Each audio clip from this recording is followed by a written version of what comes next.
എല്ലാവർക്കും നമസ്കാരം. ഇന്ന് ചെയ്യുന്നത് ഒരു വിഷു സ്പെഷ്യൽ റെസിപ്പിയാണ്. ഒരു സദ്യ സ്പെഷ്യൽ റെസിപ്പിയായ ബീട്രൂട്ട് പച്ചടിയാണ് ഇന്ന് നമ്മൾ തയ്യാറാക്കുന്നത്. എല്ലാവർക്കും പുതിയൊരു വീഡിയോയിലേക്ക് സ്വാഗതം.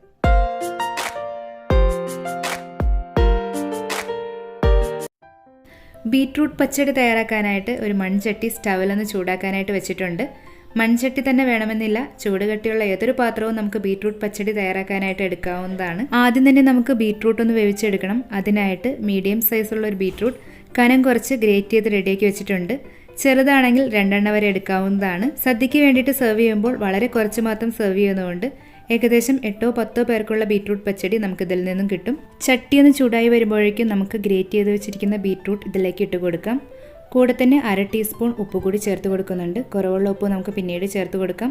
ഉപ്പ് ചേർത്തിട്ട് നന്നായിട്ടൊന്ന് ഇളക്കി യോജിപ്പിച്ചെടുക്കണം. ഉപ്പ് ചേർത്ത് ഒന്ന് ഇളക്കി യോജിപ്പിച്ചെടുത്തതിന് ശേഷം നമുക്കിതൊന്ന് വെള്ളം ചേർക്കാതെ തന്നെ വേവിച്ചെടുക്കാം. ചൂട് കട്ടിയില്ലാത്ത പാത്രത്തിലാണ് വേവിക്കുന്നതെങ്കിൽ 2-3 ടേബിൾ സ്പൂൺ വെള്ളം കൂടി ചേർത്തിട്ടൊന്ന് വേവിച്ചെടുക്കാവുന്നതാണ്. ഇനി ഇതൊന്ന് മൂടി വെച്ച് മീഡിയം ഫ്ലെയിമിൽ 3-4 മിനിറ്റ് ഒന്ന് വേവിച്ചെടുക്കാം. ഇപ്പോൾ ഏകദേശം ഒരു 4 മിനിറ്റ് ആയിട്ടുണ്ട്. നമുക്ക് മൂടിയൊന്ന് തുറന്നു നോക്കാം.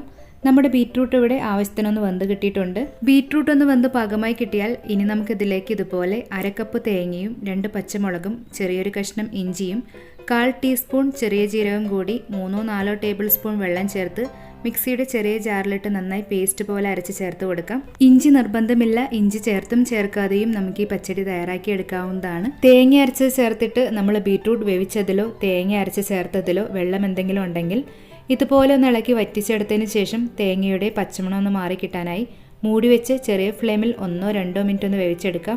ഇപ്പോൾ ഏകദേശം 2 മിനിറ്റ് കഴിഞ്ഞിട്ടുണ്ട്. നമുക്ക് മൂടി ഒന്ന് തുറന്നു നോക്കാം. തേങ്ങയുടെ പച്ചമണമെല്ലാം മാറി ഒന്ന് വെന്ത് പാകമായി കിട്ടിയിട്ടുണ്ട്. ഇനി നമുക്കിതിലേക്ക് ചേർക്കാനുള്ളത് തൈരാണ്. മീഡിയം പുളിയിലുള്ള 1 കപ്പ് കട്ട തൈര് മിക്സിയിലിട്ടൊന്ന് അടിച്ചെടുത്തിട്ടുണ്ട്. ഈ തൈര് നമുക്ക് ഇതിലേക്ക് ഒഴിച്ചു കൊടുക്കാം. കട്ടത്തൈരിന് പകരമായിട്ട് സാധാ തൈര് എടുത്താലും മതിയാവും. പുളി കൂടിയ തൈരാണെങ്കിൽ കുറച്ച് ചേർത്താലും മതിയാവും.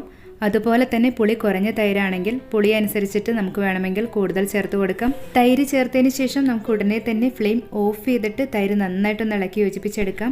മൺചട്ടി ആയതുകൊണ്ട് തന്നെ പാത്രത്തിന്റെ ചൂടിൽ തന്നെ ഇത് ആവശ്യത്തിന് തിളച്ച് വെന്തൊന്ന് പാകമായി കിട്ടിക്കോളും. ഇനി നമുക്ക് പച്ചടിയിലേക്കൊന്ന് താളിച്ച് ചേർക്കാനായിട്ട് സ്റ്റവിലേക്ക് ഒരു പാത്രം വെച്ചിട്ട് 2 ടേബിൾ സ്പൂൺ വെളിച്ചെണ്ണ ഒഴിച്ചൊന്ന് ചൂടാക്കിയെടുക്കാം. ഇതിലേക്ക് 1/2 ടീസ്പൂൺ കടുകിട്ടൊന്ന് പൊട്ടിച്ചെടുത്തതിന് ശേഷം കുറച്ച് കറിവേപ്പിലയും 2 വറ്റൽമുളകും ചേർത്ത് ഒന്ന് വഴറ്റിയതിന് ശേഷം ഇത് നമുക്ക് പച്ചടിയിലേക്കൊന്ന് താളിച്ച് ചേർക്കാം. താളിച്ച് ചേർത്താൽ ഉടനെ തന്നെ കുറച്ച് സമയം നമുക്കിതൊന്ന് മൂടി വയ്ക്കാം. കുറച്ചൊന്ന് തണുത്തതിന് ശേഷം സെർവ് ചെയ്യുന്നതായിരിക്കും നല്ലത്. അപ്പോൾ നമ്മുടെ സദ്യ സ്പെഷ്യൽ ബീട്രൂട്ട് പച്ചടി ഇവിടെ റെഡി ആയിട്ടുണ്ട്. പച്ചടിയുടെ റെസിപ്പി ഇഷ്ടമായെങ്കിൽ നിങ്ങളുടെ വിലയേറിയ അഭിപ്രായങ്ങളും നിർദ്ദേശങ്ങളും കമൻറ്റ് ചെയ്യാൻ മറക്കരുത്. ഇതുപോലുള്ള കൂടുതൽ റെസിപ്പികൾക്കായി ചാനലൊന്ന് സബ്സ്ക്രൈബ് ചെയ്ത് അടുത്ത് കാണുന്ന ബെല്ലൈക്കൺ എനേബിൾ ചെയ്ത് ആദ്യം കാണുന്ന ഓപ്ഷൻ ഓൾ കൊടുത്താൽ മതിയാവും. മറ്റൊരു റെസിപ്പിയുമായിട്ട് ഉടനെ കാണാം. താങ്ക്